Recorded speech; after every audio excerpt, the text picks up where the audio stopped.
tayo magluluto ng puto with cheese easy recipe.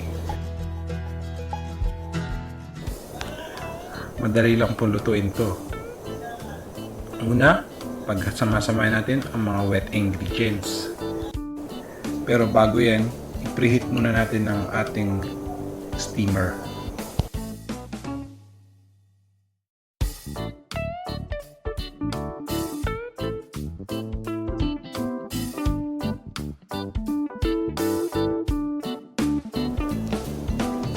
Pagka-mix na natin ng mga wet ingredients, isunod na natin ang dry ingredients, which is only the pancake mix, 250 grams. Isip natin ito para ma-avoid natin yung lumps o yung pamumuo ng ating mga harina. Haluin lang ng mabuti at ready na ang ating puto mixture for steaming. Optional lang to, pwede nyo ilagay sa mga bottle dispenser nyo, yung squeezable. So madali nating isalin sa mga molder yung puto natin, puto mixture natin.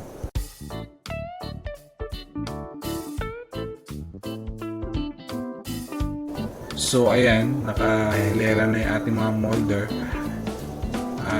Pwede na nating isalin yung ating puto mixture.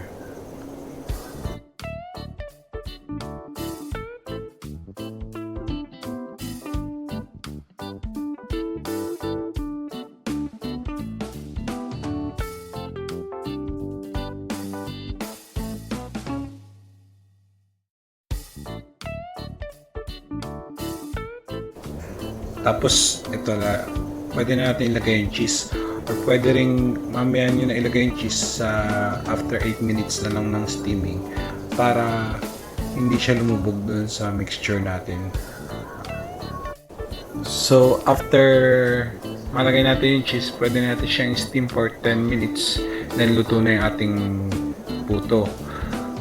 Para sa ngayon, kung ang steamer nyo ay malaki, steam nyo siya ng medium heat. And then kung maliit naman or medium size lang yung steamer nyo, steam nyo siya for low heat lamang.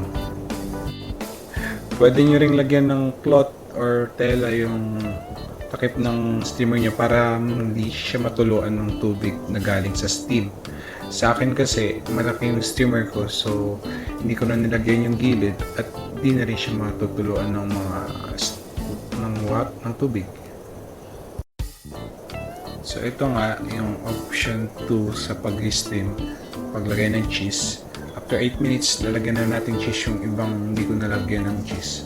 So check natin mamaya kung ano yung difference nilang dalawa. After mo malagyan ng cheese, steam mo siya another 2 minutes para mag-melt yung cheese dun sa puto natin. So guys, ito na. Ito na yung ating puto with cheese easy recipe. So, tikman na natin kung anong lasa. So ito na, titikman na natin yung late cheese nating nilagay doon sa puto. So kung ano yung mas masarap. So ayun guys, ito nakita nyo na yung puto natin, ang lambot niya. Then yung kung ano mas masarap, kung yung cheese na ilagay sa una or after 8 minutes. Mas prepare ko yung ilagay sa una kasi mas cheesy sa loob kaysa doon sa cheese na late na natin nilagay. Pero depende sa inyo, mas magandang presentation kasi ng cheese na ilalagay mo sa huli. Mas magandang tignan kaysa sa cheese na minsan kasi lumulubog.